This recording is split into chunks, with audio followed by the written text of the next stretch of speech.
জি, ওয়ালাইকুম আসসালাম। হ্যাঁ, বলেন কি জানতে চান? আসতেছি না তো ওই যে এক হতে পারতেছি না। আচ্ছা সমস্যা নাই। ওইখানে এড হওয়া লাগবে না। আপনি এখানেই কথা বলেন। কি জানতে চান একটু বলেন আমাকে। Thank you. জি, মোস্ট ওয়েলকাম। বলেন। আমি ওই যে একটা প্যাড কেক নিছি বুঝছেন? তো এখন ওটা ভ্যাকসিন রিলেটেড কিনা আই এম নট সিউর। আচ্ছা, তো এখন হইছে কি আঁচড় দিছিল, অনেক আঁচড় করছে। তো আমি হচ্ছে আপনার ডিসেম্বরের 21 তারিখ ডোজ নিছিলাম, 28 তারিখ শেষ হইছে। ডিসেম্বরের ২১ তারিখ হুম। থেকে নেয়া শুরু করছেন। ২৮ তারিখে হচ্ছে ওই ডোজটা হচ্ছে কমপ্লিট হয়েছে। আচ্ছা তারপরে? জি জি। তো এখন কথা হচ্ছে গতকালকে আঁচড় দিছে আবার এই আপনার একটু হালকা ব্লিডিং হইছে, দেন আজকে কামড় দিছে, আজকেও ব্লিডিং হইছে।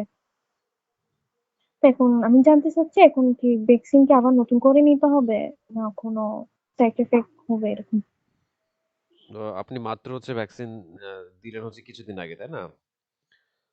15 দিন যাবত চলতেছে। আচ্ছা, আচ্ছা। তাহলে ওই যে ভ্যাকসিনটা দিছেন ২১ তারিখ থেকে ২৮ তারিখ পর্যন্ত ৩ টা ডোজ, তাই না? আইডিতে ২ পাশে। এভাবে দিছে না? মানে দুই আর্মসে দুইটা করে করে 6টা নিয়েছিলাম। হ্যাঁ, হ্যাঁ। তাহলে ঠিক আছে।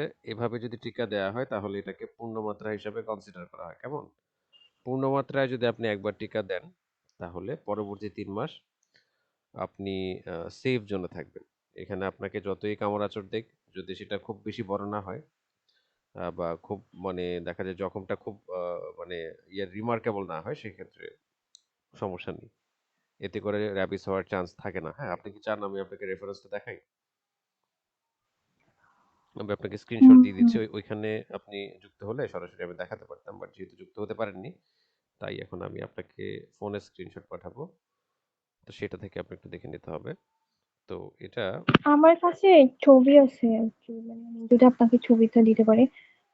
আচ্ছা হ্যাঁ, কিসের ছবিটা? যে গতকালকে যে আঁচড়টা দিছে ওই আঁচড়ের ছবিটা আছে, আর আজকে কামড় দিছে তো কামড় দেওয়ার ছবিটা নাই, কিন্তু আপনার ব্লিডিং হয়েছে, আমি এই জন্য ভয় পাচ্ছি। আচ্ছা, যেহেতু একবার ভ্যাকসিন নিয়ে নিয়েছেন সেক্ষেত্রে আর সমস্যা নেই। ব্লিডিং হোক আর যাই হোক। আমি আপনাকে রেফারেন্সগুলো দেখাচ্ছি, আমাকে একটু সময় দেবেন। হোয়াটসঅ্যাপে মানে কনভারসেশনটা রান করতে আসলে আমাদের প্রবলেম হয়। কারণ সারাদিন কল আসতে থাকে, এখনো অনেক কল আসছে। তো সেগুলোর জন্য একটু প্রবলেম হয়। আচ্ছা যাই হোক আমি সমস্যা নেই। চট্টগ্রাম থেকেই বলতেছি। আচ্ছা, আচ্ছা। টিকাটা দিয়েছিলেন কোথায়? এখানের যে সদর হাসপাতাল সেখানে? এখানে জেনারেল হসপিটালে দিছিলাম। তো ওখানে হচ্ছে কি গভর্নমেন্ট তো মানে ওনারা ভালো করে বুঝাই দিতে মানে চায় না, অনেক এটা খুব স্বাভাবিক। প্যানিক হয়ে যায়। হ্যাঁ, হ্যাঁ, ওরা অনেক ব্যস্ত থাকে। মানে তাদের মানে ওরকম সময় নেই আপনাকে দেয়ার মতো, ওদের এত সময় নেই। আ তো সেক্ষেত্রে এটা খুবই স্বাভাবিক। কারণ যাদের সাথে আমি কথা বলি তারা যদি দেখা যায় ওই মেডিকেল অফিসারদের সাথে মানে কথা বলে যদি মোটামুটি একটা ডিসিশনে পৌঁছাতে পারত, তাহলে আমার মনে হয় না যে আমি কথা বলতে পারতাম কারো সাথে। বা আমার কথা বলা কারো সাথে প্রয়োজন ছিল। মানে আ এরকমটা হয় না। আচ্ছা দেখেন, আপনাকে একটা স্ক্রিনশট দিছি, আপনি একটু ওপেন করেন। ফোনটা স্পিকারে রাখেন, হ্যাঁ? তাহলে আমি আপনাকে বুঝায় দিতে পারবো।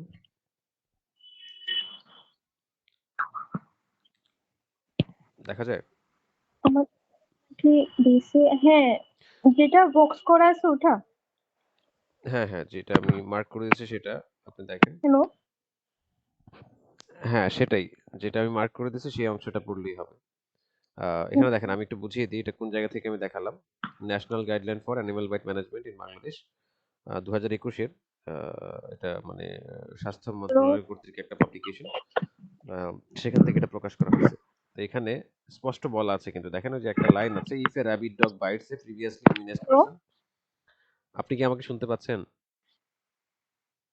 হ্যালো। আপনি কি আমাকে শুনতে পাচ্ছেন না? না, কথাগুলো কাটা কাটা আসতেছে আপনার। WhatsApp এ এই প্রবলেমটা হয়। এজন্য WhatsApp এ কন্টিনিউ করতে চাই না। WhatsApp এ মানে এখন ক্লিয়ার। এখন এখন শুনতে পাচ্ছেন?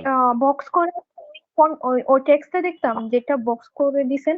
হ্যাঁ, হ্যাঁ। পেজ 32 তে আপনি দেখেন। সবটা লাগবে না। জাস্ট হচ্ছে একটা লাইন আছে, "if A rabid dog" ৪ number লাইনের WHO গাইডলাইনের পরে দেখেন, "if A rabid dog bites a previously immunized person" এই লাইনটা পান কিনা দেখেন। "ইফ ওই এ যে rabid 3 dog" মান্থ হচ্ছে। আচ্ছা, হ্যাঁ হ্যাঁ হ্যাঁ।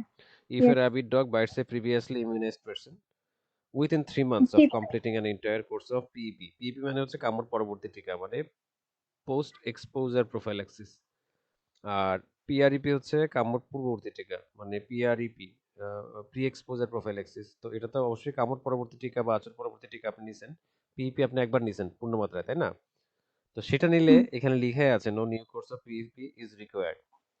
বুঝতে পারছেন? যদি মোর দেন 3 মান্থস হয়, এটা লিখে রাখছে আবার, for exposure occurring more than 3 months after PEP or PREP, সেই ক্ষেত্রে কি করতে হবে এটা বলে রাখছে। ৩ মাস যদি পার হইতো, ধরেন এখন আপনি যদি আমার সাথে কথা বলতেন, যদি আজকের তারিখটা হতো আ আ এটা আ এপ্রিল, এপ্রিল ২৬ এই তারিখ যদি হইতো, তাহলে আমি বলতাম যে আপনার টিকা দেয়া লাগবে। কিন্তু আপনি মাত্র টিকা দিয়ে আসছেন। আপনি এখনো ওই সুরক্ষার মধ্যে আছেন। তো এই ৩ মাসটা কাউন্ট হবে কতদিন পর্যন্ত? এই যে ডিসেম্বর থেকে আপনি যেহেতু দিছেন, জানুয়ারি, ফেব্রুয়ারি, মার্চের ২৮ তারিখ পর্যন্ত আপনি এই সেফ জোনে থাকবেন। বুঝতে পারছেন? এখানে তো আমার কথা হচ্ছে উম ছবি দেয়া লাগবে না, ছবি দেয়া লাগবে না। আমি বুঝতে পারছি। আ ছবি দেয়া লাগবে না। ছবি না দিলেও হবে।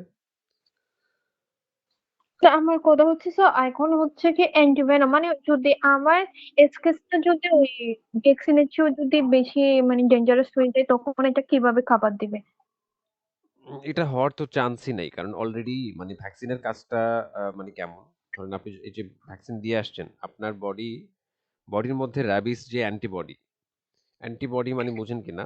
মানে আ নির্দিষ্ট একটা দেখা যায় ভাইরাসের এগেইনস্ট এ কাজ করার জন্য, মানে একটা মানে ক্রিয়েট করা আরকি। যেমন আমরা করোনার জন্য ভ্যাকসিন দিছি না? করোনার অ্যান্টিবডি আমাদের বডিতে ক্রিয়েট হইছে। মানে করোনা ভাইরাসটা আমাদের বডিতে যাওয়া মাত্র হচ্ছে সেটা ওটাকে মেরে ফেলছে।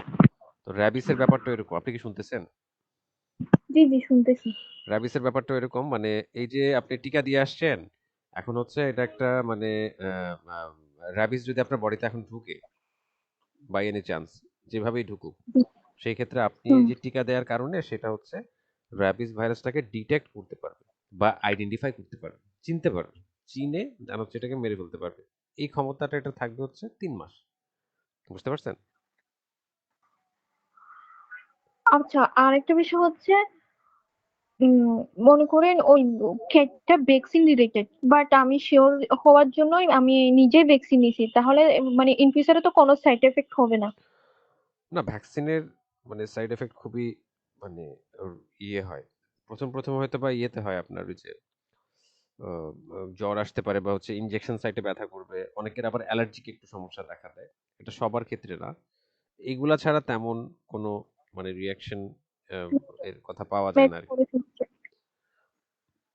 মেজর কোনো তো সমস্যা হবে না। না, ওরকম সমস্যা হবে না। আপনি এই যে দেখেন, আমি আরো একটা রেফারেন্স দিচ্ছি। এটা হচ্ছে WHO এর পজিশন পেপার ২০১৮। এটা এখনো বেশিরভাগ ডাক্তাররাই ফলো করবে।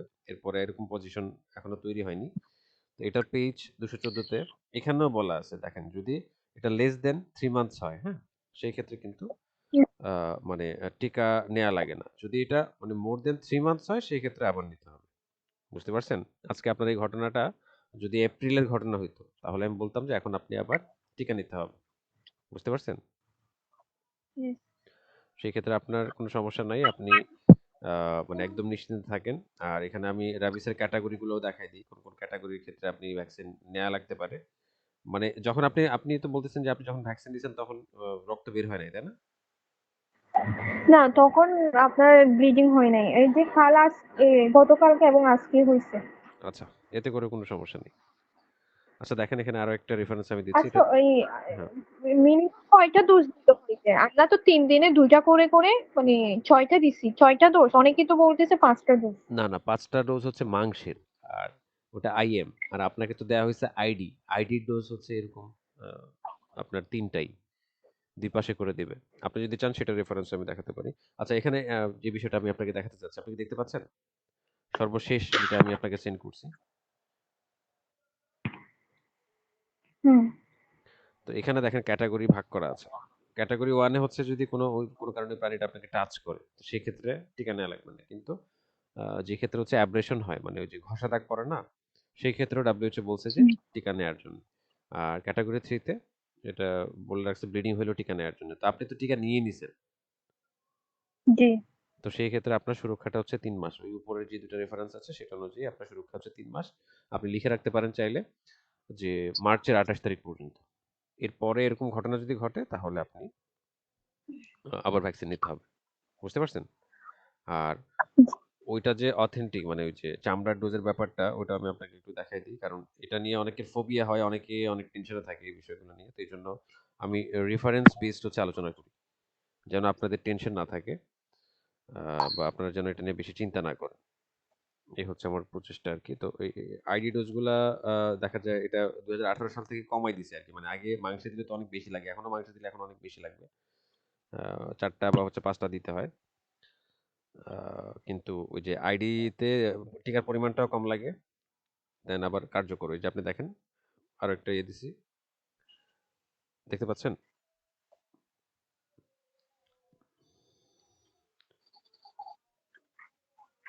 হ্যালো। স্ক্রিনশটটা কি পাইছেন? হ্যাঁ। এখানে দেখেন এটা ওই বইটা থেকে দেখাচ্ছি।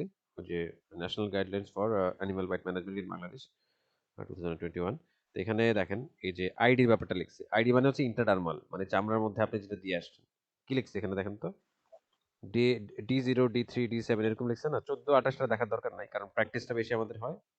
ওই আপনার ৩ দিনের প্র্যাকটিসটাই হয়। এই যে ২, ২, ২ লিখে রাখছে দেখছেন? হুম। এই ৩ টা ডোজই হচ্ছে এন্টায়ার মানে কমপ্লিট একটা ডোজ আরকি। দেন টোটাল আপনার 0.6 0.1 করে দেয়। 0.6 একটা লেখা আছে। টোটাল ডোজ দেখেন 0.6 মানে ৬ টা আরকি আপনার। এক বাহুতে হচ্ছে 0.1 করে যায়। এটা হচ্ছে একটা এন্টায়ার ডোজ হিসাবে কিন্তু কাউন্ট হবে। বুঝতে পারছেন? জি। এখন আপনার যদি তারপরেও কনফিউশন থাকে যে এই যে এখন আপনি বললেন যে এটা এটা যে ইকুয়াল মানে চামড়াতে দিলাম এটা কি মাংসের মানে সমান কাজ করবে কিনা সেটার রেফারেন্স আমার কাছে আছে। যে যেটা ইকুয়াল কিনা সেটাও আমি আপনাকে দেখাতে পারি। দুটার কার্যকারিতা সেমই। এটা 18 সালে হচ্ছে এই বিষয়টা মানে প্রতিষ্ঠা পাইছে আরকি আইডির ব্যাপারটা। বুঝতে পারছেন? জি। মানে টোটালি হচ্ছে এই আইডিতে দিলে আরো ওইটার মানে এফিকাসি যেটা হচ্ছে আপনার কার্যকারিতা যেটা হ্যাঁ সেটা আরো বৃদ্ধি পায়। মাংসে দেয়ার থেকে এই যে আইডি দেয়াটা বেটার। কিন্তু আইডিটা সবাই দিতে পারে না। এই যে দেখেন এটা WHO পজিশন পেপার। আপনি কি দেখতে পাচ্ছেন? ২০১৮ সালের ওই যে হ্যাঁ WHO এর ২০১৮ এর পজিশন পেপারে এটা পেজটা হচ্ছে আচ্ছা পেজ নাম্বারটা আমি বলে দেবো। এখানে দেখেন কি লিখে রাখছে। এটা লিখে রাখছে যে uh, uh, when administered by ID route for either PEP or PREP have efficacy equivalent to or higher than that the same vaccine administered by the IM route মানে এটার অর্থ হচ্ছে আপনি প্রয়োজনে ট্রান্সলেট করে নিন যদি বুঝতে না পারেন তো এটার অর্থটা না, না। এটাই হ্যাঁ যে দুটার কার্যকারিতাই এক বরং আইডিতে দেওয়ার পরে এটার কাজটা আরো একটু মানে ভালো দেখা গেছে তাই না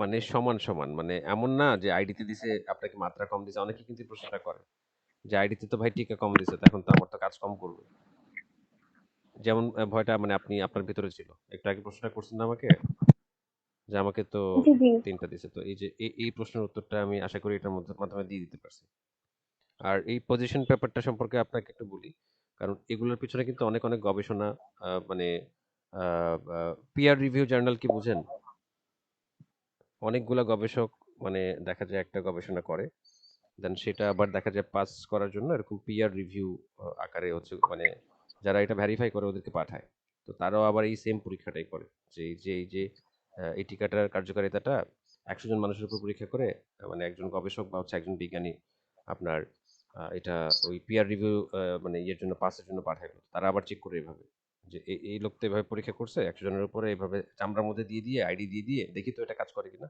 তো তারাও এরকম টিম করে এরকম আপনার দেখা যায় চেক করার পর যখন দেখে যে রেজাল্টটা একরকম আসছে তখন এটাকে পিয়ার রিভিউ জার্নালে নিয়ে আসে তো এই পিয়ার রিভিউ 104টা পিয়ার রিভিউ জার্নাল নিয়ে হচ্ছে এই পজিশন পেপারটা যেটা থেকে আমি আপনাকে দেখাইছি তো এবার বুঝতে পারছেন যে এটার মানে ইয়েটা কতটুকু আহ গ্রহণযোগ্যতাটা কতটুকু এটা আমি আপনাকে অনেক সংক্ষেপে বলছি আপনি চাইলে এগুলো আর বিস্তারিত জেনে নিতে পারেন তো আশা করি আপনার সব প্রশ্নের উত্তর আমি দিতে পারছি তারপরেও যদি কোনো কিছু আপনার জানার থাকে সেই ক্ষেত্রে প্রশ্ন করতে সেক্ষেত্রে পারেন হচ্ছে আমি যখন ওখানে গভর্নমেন্ট হসপিটালে গেছিলাম তখন ওনারা বলতেছে আপনি এক করতে পারেন? মানে বেশি কিছু তো ওনারা বলে না। হুম। ওরা আপনি কি টিটি গুলো নিয়েছিলেন? যেগুলো আমরা নিই আরকি 15 বছর অবধি। তো আমি বলতেছি আমি তো নট সিউর বলতে পারি না। তারপর ওনারা আমাকে একটা সাজেস্ট করলো বললো আপনি একটা আ ৳৮০ দামে একটা টিটি নিয়ে নেন। তো আমি ওই টিটিটা নিয়েছি এবং একটা অয়েন্টমেন্ট দিছিল। মানে যদি ব্যথা হচ্ছে তো হালকা, ওই বাইট যেখানে করছে, তো ওখানে অয়েন্টমেন্টটা দিতে বলছিল আর টিটিটা দিছি। হ্যাঁ, টিটি দেয়া যায়। টিটি সমস্যা নেই। যদি আপনার ওই মানে আগে টিটি ইনজেকশন না দেয়া থাকে, ৫ বছরের মধ্যে যদি দেয়া না থাকে তাহলে আপনি একটা দিতেই পারেন। এটা কোনো সমস্যা না।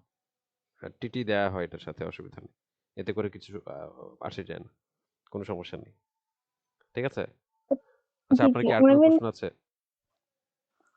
উম এই কোশ্চেন তো আর কিছু আসতেছে না মাথায়। আচ্ছা, আপনি দেখেন ভেবে দেখেন। কারণ কল কেটে দিলে হচ্ছে আমি আবার আরেকজনের সাথে কথা বলতে ব্যস্ত হয়ে যাবো। সেক্ষেত্রে আবার আপনাকে সময় দেওয়া সম্ভব হবে না। এজন্য যদি আর কোনো প্রশ্ন থাকে তাহলে এখনই করতে হবে। আচ্ছা, এমনিতে তো মেজর কোনো সমস্যা হবে না। আমি যেহেতু আগে নিছি ডোজ গুলা, তারপর ইন ফিউচারে তো কোনো সমস্যা হবে না। না, না, না। এইটা কেন সমস্যা হবে না? কারণ টিকা কিন্তু ২ ভাবে নেয়া যায়। ওই যে একটু আগে আপনি দেখছেন না? যেখানে আপনাকে স্ক্রিনশট দিয়ে রাখছি PRP র কথা বললাম না? জি, জি, জি। মানে প্রি এক্সপোজার প্রোফাইল্যাক্সিস কামড় মানে পূর্ববর্তী টিকা। এটা কারা নেয়? এটা যারা হচ্ছে ওই যে ভেটেরিনারি চিকিৎসক বা যারা এরকম প্রাণী সংগঠনের সাথে আছে, এরকম কাজ করে না স্বেচ্ছাসেবক কিছু আছে না টিম? এটা ওরা আগে থেকে নিয়ে রাখে। তো এখন আমি ধরে নিলাম যে প্রাণীটা আপনাকে ওই যে কামড়-আঁচড় দিচ্ছে সেটা র‍্যাবিড না। কিন্তু আপনি টিকা দিয়ে ফেলছেন। তাতেও সমস্যা নেই। মানে সেটা কামড় পূর্ববর্তী টিকার মতো কাজ করবে। বুঝতে পারছেন? জি, জি। এটা আগেও নেয়া মানে যায়। ৩ কাজ করবে। মানে ৩ মাস পর্যন্ত কাজ করবে এটা। হ্যাঁ, হ্যাঁ, ৩ মাস পর্যন্ত কাজ করবে। আপনি একদম মানে টেনশন ফ্রি একদম কুল থাকতে পারেন। এই ব্যাপারে কোনো ইয়ে নেই।